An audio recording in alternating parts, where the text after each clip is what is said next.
Hey guys, it's Missy Wolf, and I'm here with Robert Rooke. How are you? I'm good, thanks. Have you enjoyed being in Nashville? I have, yeah. Yeah, it's been a blast. Now, how long have you been here? About 7 days now. Okay. Yep. And do you get to be here for long, or are you going home in a few days? Going home in a few days, so I fly out Thursday morning. Oh, wow. Okay, now where's home for everybody who doesn't know? Calgary, Alberta, Canada. Canadian boy.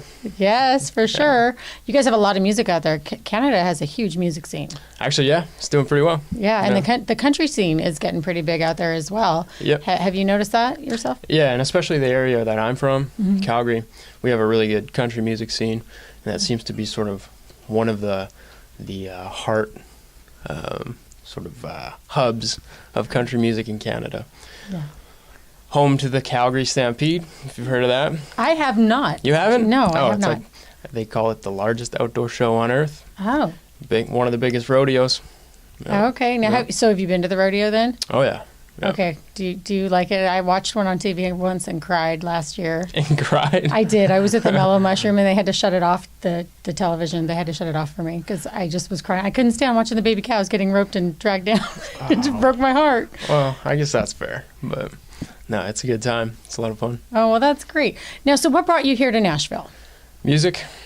Core got in touch with me. They found some of my stuff online, and next thing you know, I'm flying down here to meet them, and we're doing some interviews, some photo shoots, some press stuff. Yeah. It's just been like jumping into the deep end, but it's been a lot of fun.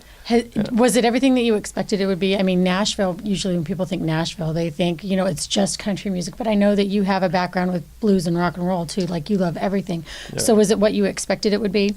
Yeah, from what I've seen so far, there's been a great mix of music going around, and I got to step up on stage the other day, and I played a few blues tunes and played a couple country things. We played a singer-songwriter round at the country, and so there's been a great mix and a great reception towards it as well. So absolutely, and I saw that you got to do a release party for the This Shirt Saves Lives. Yeah, or a launch party, I think is what it was, right? Yeah, This Shirt Saves Lives. That was a good time. Went out and kissed hands. No.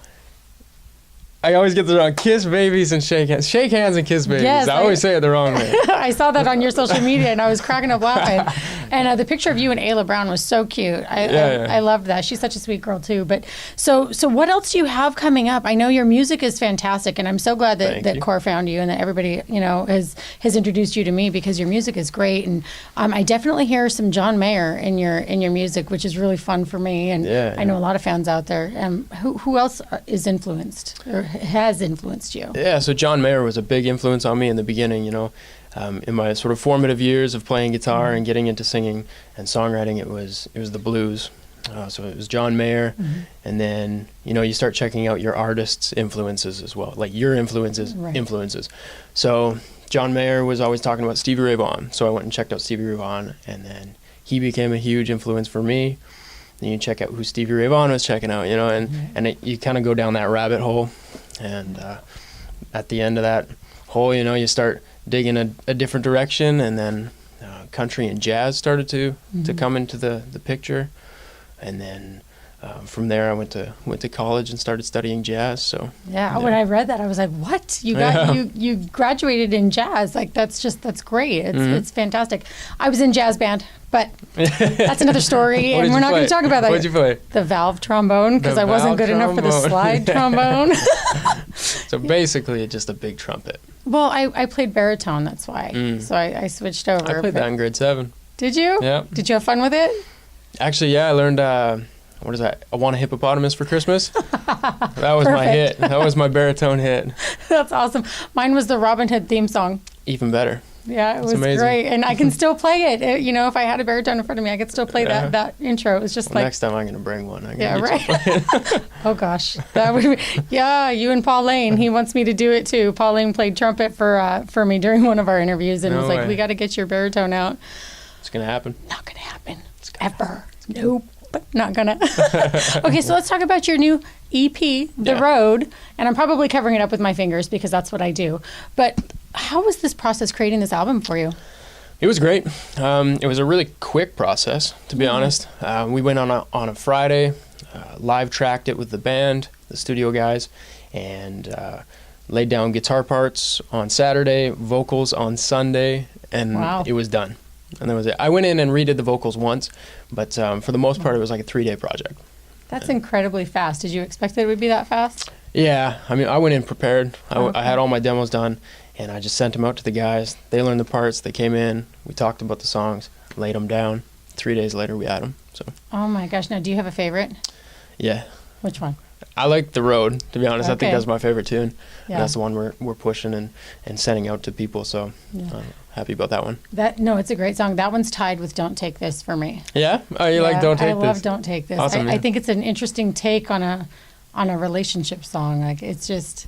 Yeah, that one came about... Well, I was in LA at the time. I was going to Musicians Institute down there, and there were some crazy nights. There were some good nights in LA, and I remember I woke up probably way later than I should have. It was probably like 12 or like 1 o'clock in the afternoon, waking up, and I just sat down on the coffee table and I started playing this sort of reggae riff. I was listening to a lot of Zach Brown at the time.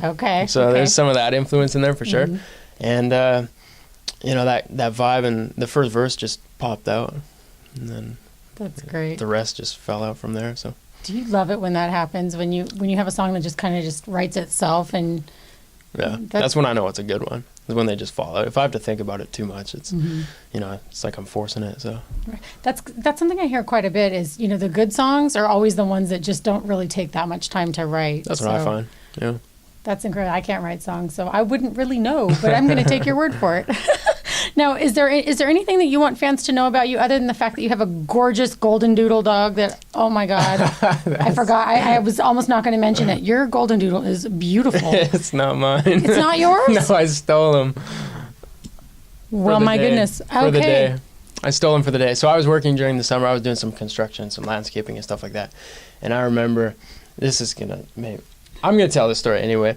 I was seeing this girl and whatever, and then that ended, and then my buddy's like, dude, you got to get Bumble. You got to get Tinder. You got to, like, just forget about this chick. And then it's like, okay. And he's like, but there's an 80% chance that you'll get more likes if you have a dog in your photo. Nice. So I stole the dog for the day during our at our work site, and took a little photo with the dog and said he was mine. But well, there you no, I was joking. I was joking in the caption, though.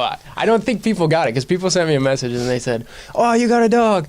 Yeah, that's what I was reading. I was reading all the comments about you getting a dog. And I thought my sarcastic tone was coming through, but I always leave jokes on the floor, so don't judge. Don't go by me. I definitely thought they were gonna get it too, because the dog looks like he's like 12 years old. Well, I just assumed it was a rescue, like, because that's what I do. You know, I mean, I just rescued one last January that was an older dog. So I didn't think of that. You rescued the dog for the day. It's all good. It's a little late now. All right. So where can fans find you? They can find me on Instagram to find more photos of me with golden doodles and animals that aren't mine. Or all the horses are mine, though. Me and my dad. See? Yeah. Okay. I'm a big horse guy. I like my horses. So Instagram at Robert_Rooke, or Twitter, trying to step up that game, Robert J. Rooke. Put that J in there.